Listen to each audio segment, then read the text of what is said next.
Hey everybody, what is going on? I am Maximus Rex and this is Big Baby Reviews. Today is Joe Quesada Thursday. We're looking at the next issue of his kind of introductory miniseries to mainstream comics in the early 90s with The Ray issue number 2, cover dated March 1992. Very much in the early stages of Joe Q's career. And that's kind of reinforced by the fact that they're not letting him do the covers here.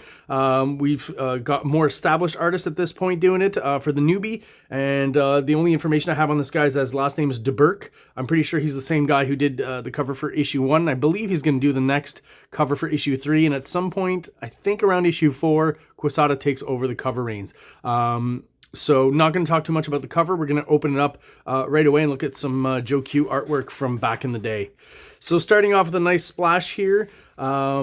We've got some of the telltale signs of Joe Quesada artwork. The angular kind of lines on the musculature here. The lips usually being pretty prominent on the male characters. And some generally fairly expressive hands. He's really good at the hands, even early on in his career. So basically, this is one of those superhero coming-of-age stories, discovering their powers and, you know, that they have powers and their destiny and all that kind of stuff. So it's a little bit typical and tropey when it comes to that. So there are no actual credits in this issue, kind of weirdly. Usually most mainstream comics always have a credits section somewhere in the issue. Sometimes, I mean, most times at the beginning, sometimes in the middle, at the first splash page, first double page splash, whatever. I'm going to assume it's pretty much the same team as last issue. So at least art-wise, Joe Q on pencils and Art Nichols on inks. And as I've mentioned before, I think Art Nichols is doing a pretty good job being pretty loyal to Joe Quesada's pencils. So this pretty much looks similar to when he's going to be inked a little later on by his most long-standing kind of inking partner, which is Jimmy Palmiotti. So again, art-wise, some telltale things that really already early on Quesada is displaying. Lots of dark shadows, right? Some of that Mignola influence we talked about last review. Even something like this energy kind of dissipation, the character flying off, this to me kind of resembles a lot of Mignola in the late 80s, early 90s. But then, you know, we coming down on a close-up here of a hand. This is a pretty typical Joe Q hand. These little tick lines he uses in his artwork to kind of go from dark to light. And also in his depiction of the Ray here and how his power works. This kind of dark silhouette where you see the eyes and the teeth will become kind of a Quesada staple. He uses that a lot. And I will say, I'm looking at this character here, the Ray. I see a lot of connection visually to Sunspot, right? You'll see some more examples maybe later on, but as we go through the issue, as soon as he uses his powers, he kind of reverts to, you know, like just a basic silhouette, which is kind of fun as an artist, I guess, when you're trying to hit deadlines and stuff, because, you know, it's just a lot faster and easier to draw that. And Quesada's pretty smart at using the silhouettes overall, not just for the character and the depiction of his powers, but also like a shot like this with these statues and with the characters in the back, flying in the background there. So what's going on is the original Ray is kind of haunting the new Ray to a certain extent. What we'll discover in this issue is that he's not actually tangible, but he's trying to help him out and guide him along.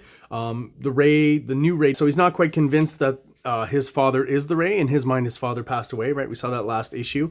I like this shot here, very cool, using an old comic book trick, right, of using the lettering as the panel here. Works really well, and the shot of him upside down and the explosion here really gives it that disorienting feeling, and his emanations of his power kind of flowing away from him here with the blast radius. I think this panel here is really cool. And again, more examples of him using the silhouette and just lots of dark spaces to depict the Ray and his powers. I guess this is going to become a trope in the series, at least early on. The fact that the Ray, once he uses his powers, and he's not used to using them yet, so he burns off all his clothes pretty much every time. And in this case, no jacket, because he didn't have it on when his powers were turned on here. So as we saw last issue, his jacket for some reason survives the fire, but the rest of his clothes do not. I don't know if this is kind of an in-joke here. It says Rubenstein's kosher Italian sausage. So I don't know if that relates to what she's seeing there. And I notice here, reference to, here it says Palmotti's poultry, right? So I feel like it's Palmiotti. Maybe someone made a spelling mistake, or the inker for some reason inked it in differently. But I definitely think that's a reference to his buddy and future pretty regular inker, Jimmy Palmiotti, right? Which I talked about before.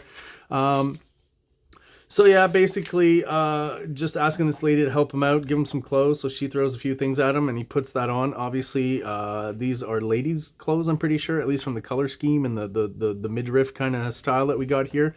Here's a good shot. I want to mention that Joe Q was always very good at architecture and interesting angles while looking at that architecture. So we've got like a 3-point perspective here, right? We got 2 vanishing points going off to the side, left and right on the horizon line, and we've got one at the top here to give us that sense of bird's eye view looking up at the building.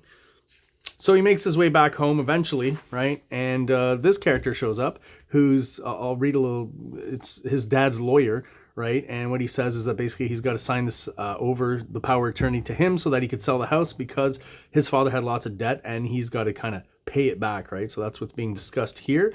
You know, is this a bit of foreshadowing where we see him in the back in the shadows here and he looks somewhat sinister? It does feel like it's somewhat sinister right from the get-go. And he says here, can't I read this junk all over, you know, and sign it tomorrow? Sorry, this has to be completed by the end of the business hours today, right? When someone says that, something to you like that, when you're, you know, reading you don't have time to read a contract, that's kind of a big red flag. But obviously, our new Ray is a young, kind of inexperienced guy, not just as a superhero, but in the world. So, yeah, so he signs the contract there.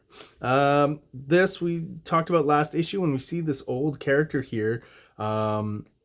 He uses the more decorative kind of panel design, kind of using the smoke from some of these candles here to actually wrap around the panel here, which I think is really cool, kind of a McFarlane thing. And this old character that we're going to see throughout, I suspect actually is the Ray's dad. I don't know for sure. We'll find out maybe throughout the continuation of the miniseries at some point who that is. But yeah, I definitely feel that's what they're going for. Maybe I'll find out that I'm wrong, but we'll see. Here's another great page. Design-wise, once again, he's doing pretty standard panel composition throughout, but it is the early 90s, so he is changing it up a little bit where we've got, you know, narrower panels, wider panels, we've got a cinematic panel, we got a vertical, right? And even just this, even though it still fits within that overall kind of rectangle shape, helps to make the page layout a little bit more dynamic, and some great shadow work all the way throughout with these guys here. In the surveillance van, I believe, is what they're hinting at. So Ray's back home once again, starting to hallucinate or get flashes of this guy, visions, I guess, of the Golden Age Ray. And then, of course, his buddy Joe Q shows up. I call him Joe Q because, I mean, the character design I mentioned last time is basically what Joe Quesada looked like in those early 90s. Definitely a self-portrait, I think. Don't know if he smoked, maybe. I think his friend Hank here is going to have a bigger role to play later on. They're kind of hinting at it. He keeps telling Ray that he's not like everyone else.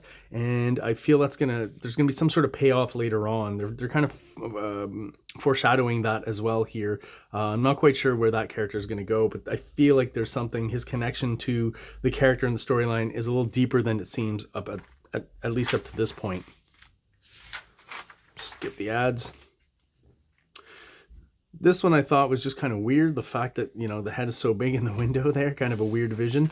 And again, we see the old character here, and to remind us that that's who we're looking at, since here he's cropped off.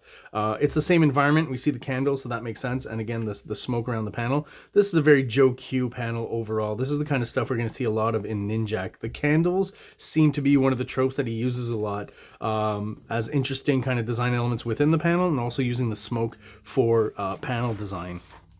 Another Joe Quesada trope there where we don't see the eyes here, but definitely the silhouette, the full silhouette with just the mouth showing is something he's going to do a lot, and we see it here. So here's a shot again where I feel like, or all these shots here where he's very similar to Sunspot in his design, right, in his look. I don't know if people realized it back in the day. I just kind of picked up on that now. I should have noticed that a long time ago. Great double page, almost double page splash, right? Because there's some storytelling going across both pages, panels and stuff going through the middle. I think it looks really good. Gives us kind of the money shot that we want, but then, you know, you've got some storytelling still going on. Almost, I guess, a double page splash. And I like all this abstract kind of texture that he's doing here for the powers and stuff. It's like a mangled, exaggerated kind of version of Kirby Crackle. He used a little bit of that last issue, and I feel like now it's kind of becoming more of his own and not exactly like Kirby Crackle, or at least veering off from that. Here's some more great architecture from Joe Q that I think he's really excels at. And after another kind of confrontation with the Golden Age Ray, he finds himself once again naked, except for the jacket. And from the dialogue, obviously you can pick up pretty quickly that he is in Germany. And this gentleman basically assumes he's some sort of pervert or something, I guess, and knocks him out. And he's obviously, here on this page, we can tell he's been sent to prison. I really like this creepy guy in the silhouette here. Ach, frisch fisch. I don't speak German, but I'm pretty sure that means hey or fresh fish. At least German and English are similar, so I feel like that's what's going on there. It would certainly make sense dialogue-wise. And down here in the prison cell with the other inmates, kind of an unfortunate angle where he's holding on to the bars and there's a guy standing right behind him there, you know, kind of making reference to an old prison trope that I'm not going to go over here, right? I'm pretty sure everyone knows what I'm talking about. Love the shot here, the kind of worm's eye view looking up at him. I always respect artists who can successfully use bars as shadows across the face or across the body. I've always found that kind of difficult, and maybe it's a little bit easier than I make it out to be, but I've never had the balls to kind of attempt it. I think Joe Q here does a great job once again. And just the detail of adding this cockroach here really close to us in the foreground to help create that depth in the image, I think works really well here. So the Ray, the Golden Age Ray once again shows up, you know, kind of posing as a police officer, but then, you know, has a discussion with him here, and is trying to basically get him to understand that he needs to learn how to use his powers, kind of getting angry at him as well. And what he's saying is, you know, I'm immaterial, unable to touch this plane any longer. I pushed it too far, son. Now there's no way back for me. Without proper training, you could develop the same condition. So he's trying to spare his son the same fate he had when using the Ray's powers. And basically what we've got here is Ray then calling his father's lawyer again, explaining that, yes, okay, sell the house and, you know, I'm going to start looking for an apartment. And then I guess he's been released from prison here and says, looks like I'm stuck, right? He's in Germany, even though, you know, technically we know at this point he could use his powers probably to fly back to the States, but he's not quite adept at using them yet. So for the moment, I guess he is stuck in Germany. And then we get one last shot of this old guy here that, again, I assume is the Ray's father, powerless maybe, like the tangible version. And the Ray, Golden Age Ray, younger version that we're seeing is kind of, you know, from a different plane or on a different plane, as he mentioned. He is complacent. If he accepts his role, well and good, but his training must be completed. The danger grows near and the time grows short. Of course, it always does. And that is it for this review of the Ray number 2 with art by Joe QUESADA. If you are subscribed to the channel and you are still watching, thank you so much. I really do appreciate your support. If you are watching but you're not subscribed, please do so below. It only takes a real quick second for you to do, and it helps the channel out, it helps us grow. We're on the road to 500 subscribers, so any help that we can get is certainly appreciated. So thank you everyone out there for watching, and have an awesome day. King Comics presents Big Baby, Volume 1, Issues 1 to 13, 204 pages of story and art. King Comics also presents Star Crasher one-shot, 32 pages, cosmic sci-fi surrealist adventure. You can find these fine comics at KingComics.CA, at MaximusRex13 on Instagram, or on Facebook, MaxRex or Big Baby. Like!